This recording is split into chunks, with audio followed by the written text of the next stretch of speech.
What's going on, everybody? Welcome into a crossover episode between Locked On Reds and Locked On Dodgers, and I always point in the wrong directions. The good news is I'm Jeff. No, I'm And Jeff. oh, he's Jeff too. Yeah. Jeff too. Never I point guess in the it right doesn't matter which direction. direction you point. It's locked on I and think it's Jeff.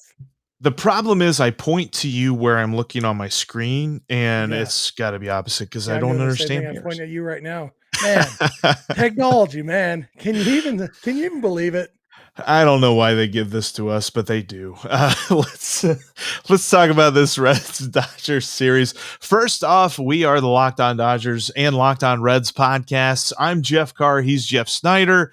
Those are our Twitter handles. You can follow our podcasts literally wherever you get your podcast, free and easy to use. That's right. You don't have to pay. I mean, it's pretty nice. You can also subscribe to both of our channels on YouTube if you're more into watching podcasts and listening to them. And we also ought to mention that this episode is brought to you by Spotify Green Room, and you can download that app and join both of us talking about our respective teams every week. Get in on the action, Exactly. They're changing the way that we talk sports, or at least that's what I heard about it.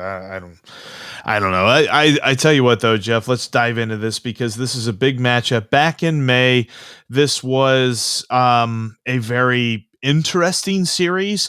This was the Reds side of things. I really liked what I saw. I didn't really understand it at the time. I really thought they took advantage of some key injuries to the Dodgers, a lot of pitching staff injuries and things like that.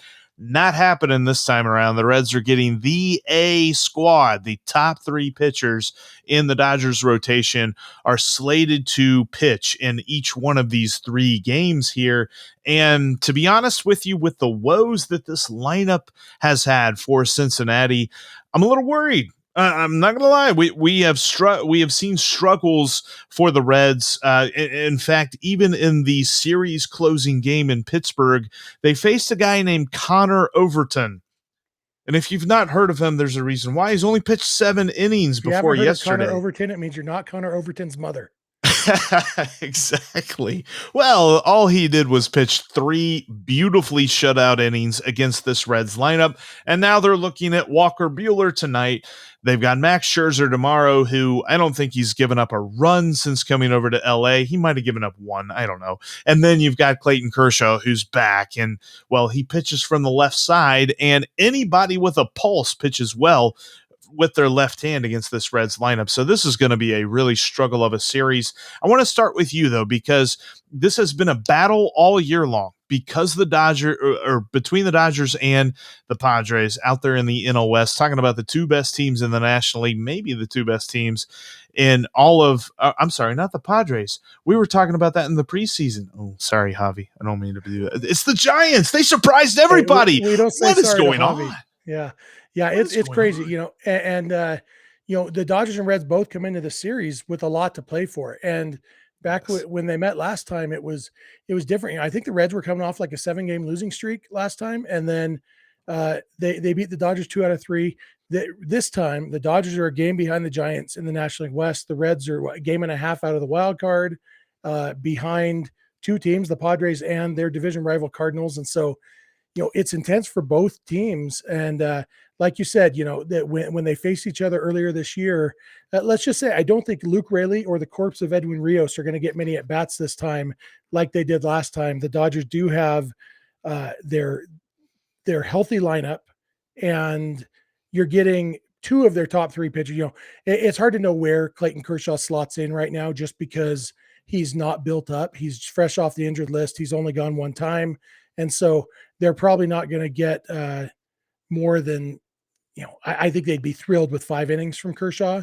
But when you're going after Buehler and Scherzer, who, the Dodgers are probably expecting 7 innings from each of them, so they should have a rested bullpen, and the bullpen's been pretty good. So, yeah, it's kind of crazy that if you had told me before the season on September 17th, the Dodgers would be sitting on whatever they're at, 93 wins or whatever, I'd be like, yeah, that sounds about right, and tell me they're 17 games ahead of the Padres. I'd be like, yeah, that, surprising, but I'm not shocked. And by the way, they're behind the Giants. Like, what? Right. There's some things I know about baseball. I'm not stupid. Don't try to tell me the Dodgers are behind the Giants in September 2021. I'm not going to fall for your stupid thing, time traveling man. But it Right. turns out time traveling man was right, and I'm not very happy about it. It's amazing to see. I know that the Reds played the Giants very early on in the season. They got done with their entire series with San Francisco, and San Francisco really handled them. That was not a fun season series to watch this Reds team. And to see the 2 out of 3 at Chavez Ravine saying that that was a surprise after what the Diamondbacks did to the Reds. Yes, the Diamondbacks won 5 out of 6 against the Cincinnati Reds. I'm sure that surprises you very much. It surprised the hell out of me.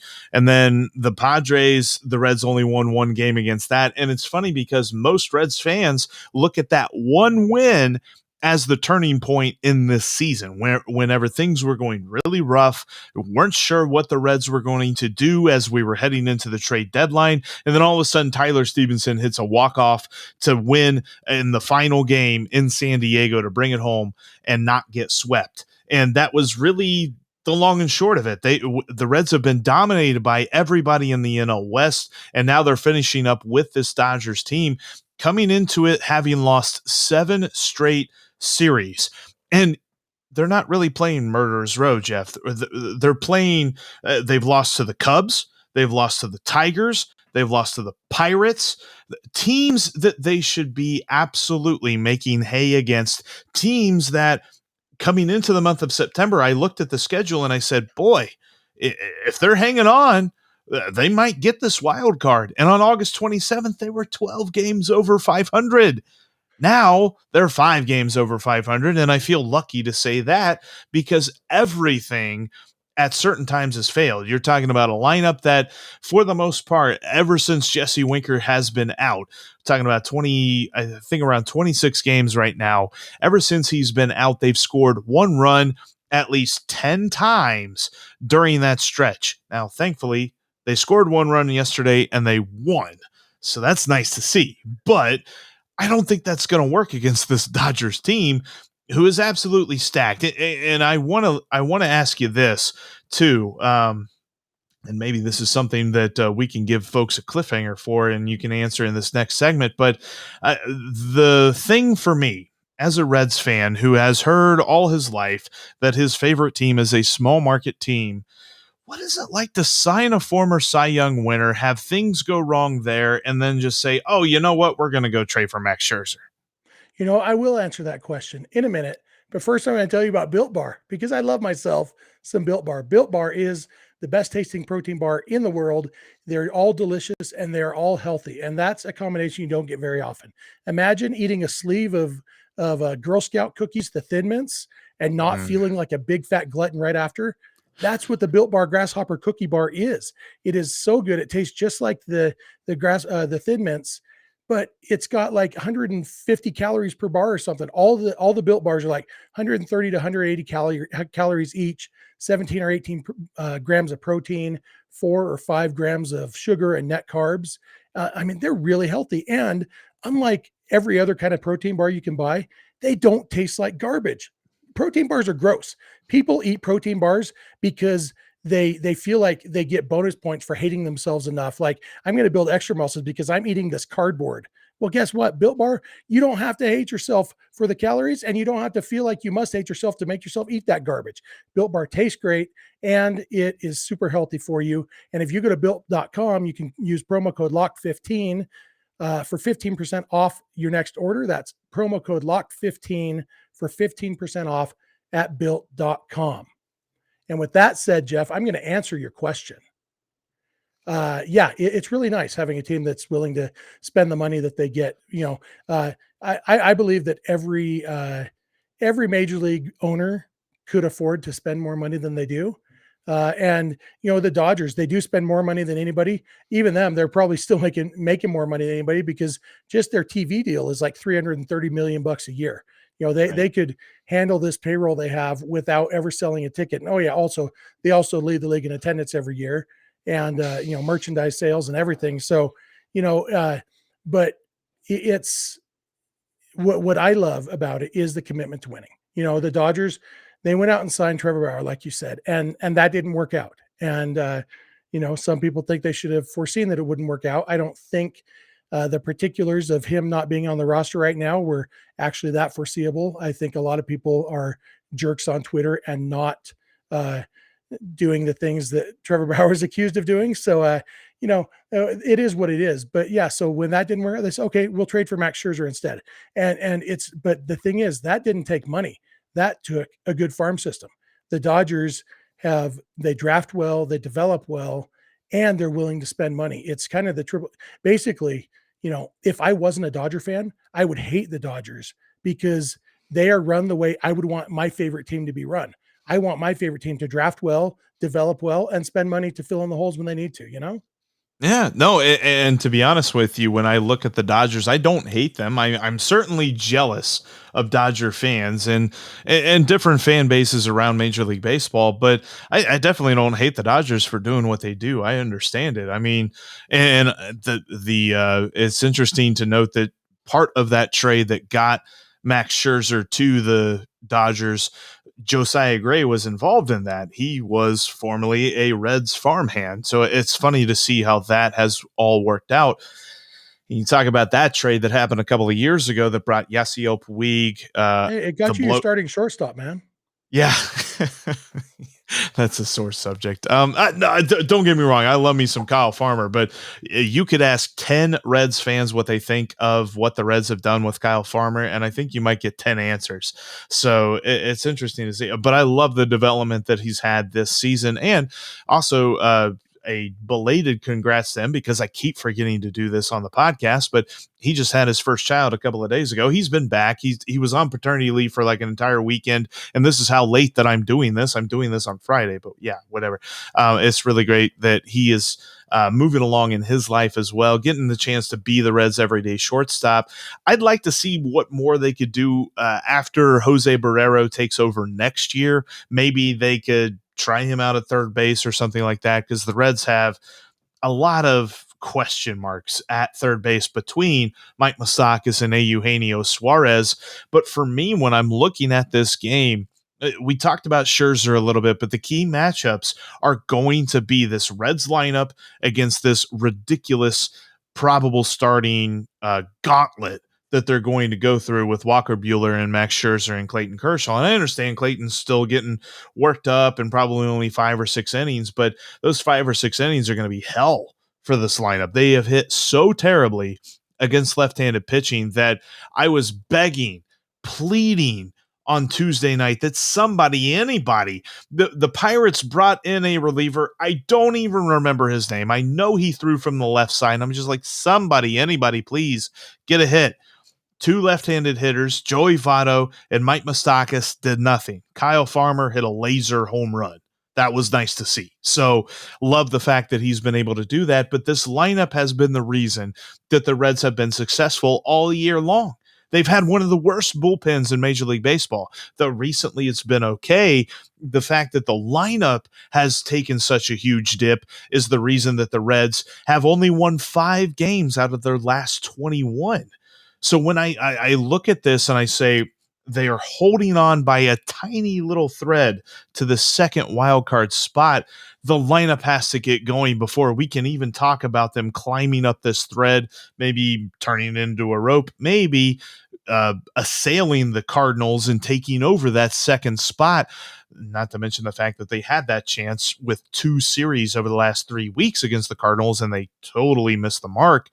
And now they look at a series now. The Dodgers are hungry. They're coming into this. They're not looking at the wild card. They're looking at the division, and they're going to be playing their darndest at a ballpark that is going to absolutely love guys like Max Muncy and Justin Turner. Yeah, I'm excited to see that. I'm interested to see what happens with Jesse Winker because Jesse Winker, dude can hit. You know that. You've been watching him for a couple of years now, and even when he wasn't necessarily living up to his potential, he was always a guy that you're like, man, that guy has potential to be really good. And we've seen that the last year and a half. But like you said, he's been out for the last month or so. I think he only did 2 rehab games, and so it's going to be really interesting to see what he can do because like you said, the Reds lineup has been scuffling. Joey Votto was like the hottest hitter in baseball but then the last 3 weeks or so, he's got a 654 OPS since August 24th. And most of that is actually buoyed up by the fact that he's still taking his walks.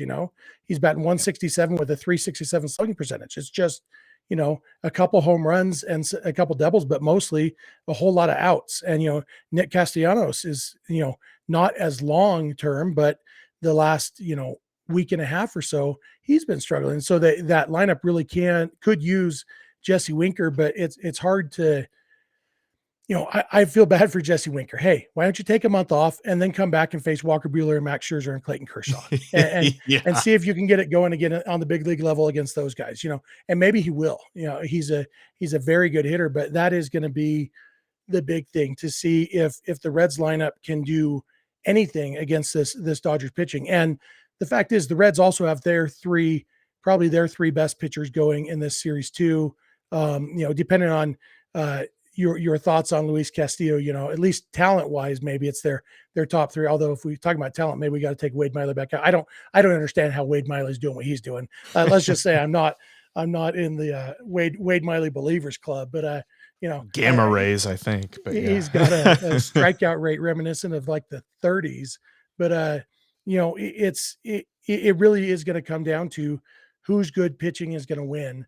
And it seems to me, obviously I'm biased, I've got the hat on, but seems like the Dodgers lineup has an edge over the Reds lineup in this series because, it's stacked. Like I said, there's no Luke Raley, there's no Edwin Rios in this lineup. It is Mookie Betts and then Max Muncy and then Trey Turner and then Justin Turner and then Corey Seager or vice versa, and I mean, you've got Cody Bellinger who has been struggling really bad this season. Even he looks like he's maybe starting to figure some things out. Chris Taylor might be back to give, probably at least against Wade Miley, probably Bellinger would sit. Gavin Lux is back up for the minors. He's hitting. Will Smith is the best hitting catcher in baseball. Sorry, Salvador Perez, but Will Smith's better than you.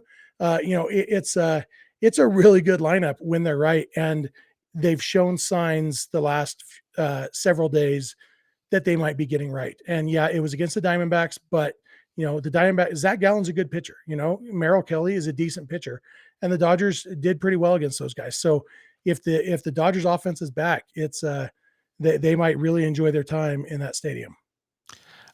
I would be one of those guys that likes to compare matchups and things like that. But to be honest with you, if you are getting right, it doesn't matter who it's against because the Reds have been wrong against teams that they should be getting right against. So I don't put too much stock into who it is that you're getting right against, so long as you're getting right. And this is the right time of year to get right. And I'm saying the word right a whole lot. So that probably means we should move on. But coming up here, I want to look at we're going to look at keys to victory, probably talk about some betting odds, at least for this first game, and give our predictions for the series. Before we get into that, though, speaking of betting odds, you need to head to betonline.ag today. And if you have not taken advantage of this promo code offer, type in the promo code Lockedon. They will give you 100% more on your initial deposit. If you put in 20, they'll put in 20. If you put in 50, they'll put in 50. If you're a really big spender and you want to put in 100, they'll put in 100 too. Go to betonline.ag. They've got great odds when it comes to Major League Baseball, the NFL that's getting going right now as we're talking. I think the game between the Giants and the Washington Footballers has ended, but the NFL is currently going on right now. You can take advantage of all of that. And I was looking, Jeff, at a game that you might be interested in. Maybe, I don't know. You might have put this team in the rearview mirror, but the San Diego Padres are facing the St. Louis Cardinals tonight. You've got Miles Michaelis for the Cardinals against Vince Velasquez for the Pirates, or for the Padres, who wasn't employed a couple of days ago, I believe. I think he was a free agent. So, yeah, the over-under on that game is set at 9. Jeff from Locked On Reds is telling you to take the over on that. I don't know who's going to win the game. I'm not saying that you should bet one way or the other on that one, but take the over on 9 total runs, because between Vince Velasquez, Miles Michaelis, and the shaky bullpens of both those ball clubs, more than 9 runs is going to be scored. I feel very strongly about that. So go to betonline.ag, set up your profile with the promo code Locked On to get 100% more on your initial deposit, and Bet a couple bucks there on the over for the Padres and Cardinals at over 9. And I believe, let me see what the VIG minus 110. So there you go. Get you a couple of bucks there. And also, while you're on the internet, go to directtv.com and figure out how to bring all of your entertainment options under one television screen. Stop me if you've heard this before, Jeff. You're watching the game on your big screen. You've got the game highlights going up on your phone. You got your tablets with your streaming shows, and you've got your neighbor's best friend login for the good stuff.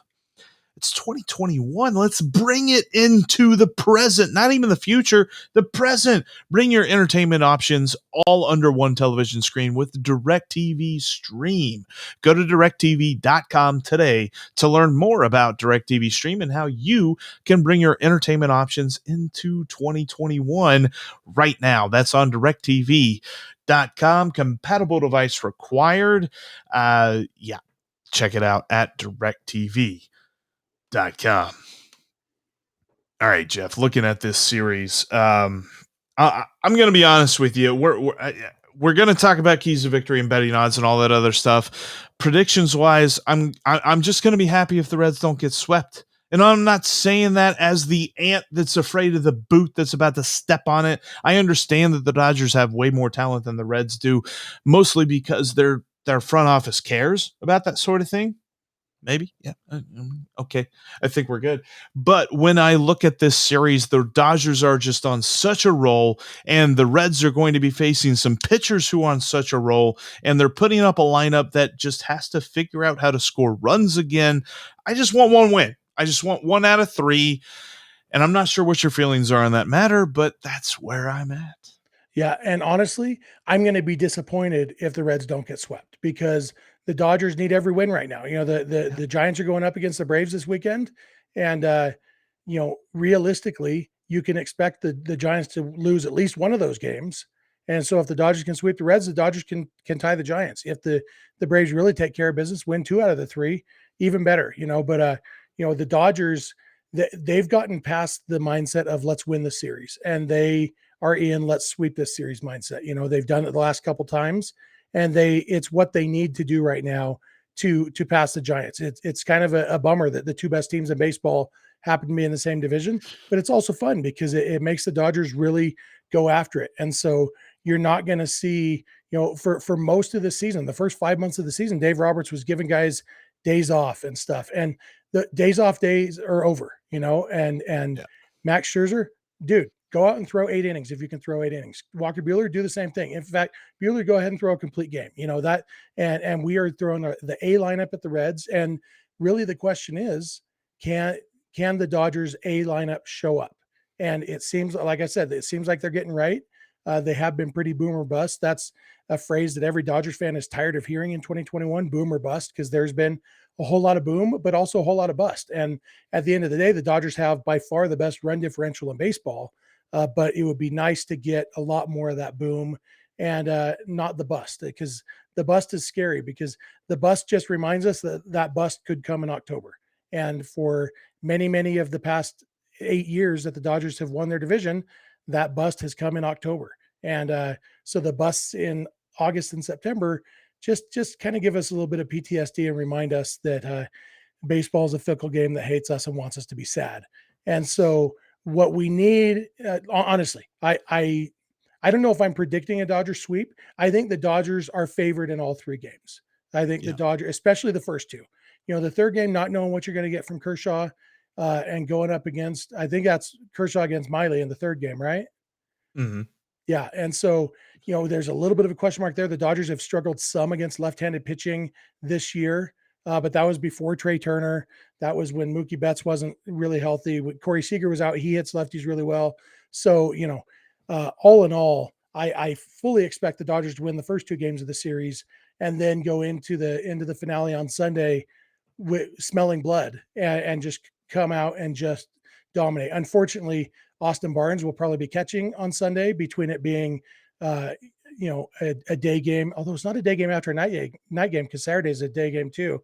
But right. Barnes usually does catch Kershaw. But I don't know. It'll be interesting to see what they do. I'd love it if they went with Will Smith all three all 3 games. But who knows if that's the case? But yeah, I'm expecting a Dodgers sweep, honestly.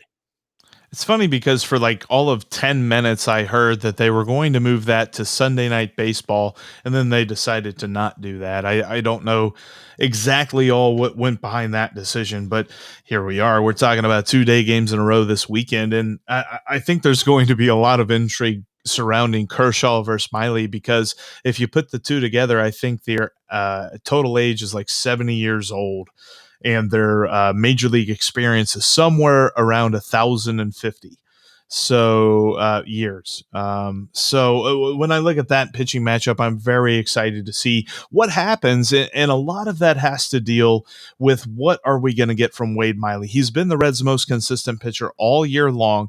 I was looking at this the other day. When you just break it down, and I know the quality starts aren't the best, like end all be all statistic when you're talking about starting pitching, but it's a starting point of understanding. And so far as Wade Miley is concerned, over 56% of his starts have been quality starts. He's not been that good for 7 years. We're talking about like a career renaissance for him. You mentioned how strange it's been to see his success, and yet his strikeout rate is something akin to when Gaylord Perry was towing the rubber. I agree with you. It's basically just been don't give up hard contact. He's been phenomenal at limiting that, but you can tell almost immediately, the very first inning, if he's going to have a good or bad start. Because if guys are hitting ground balls, weak grounders, things like that, it's going to be a good start for him because he likes to work quick. I've said this before to a couple of different people, but one of my favorite pictures, favorite scenes that I can think of when I remember this season is in San Francisco. Whenever Miley was pitching against the Giants, there was a situation where he was in the zone just rolling, and he threw a curveball that Tucker Barnhart couldn't grab onto, but the guy swung and missed, and there was nobody on base, so the ball just goes back to the backstop and nobody cares. The bat boy runs out to grab the baseball. You can still see him in the background of the shot, and Wade Miley is into his motion for the next pitch.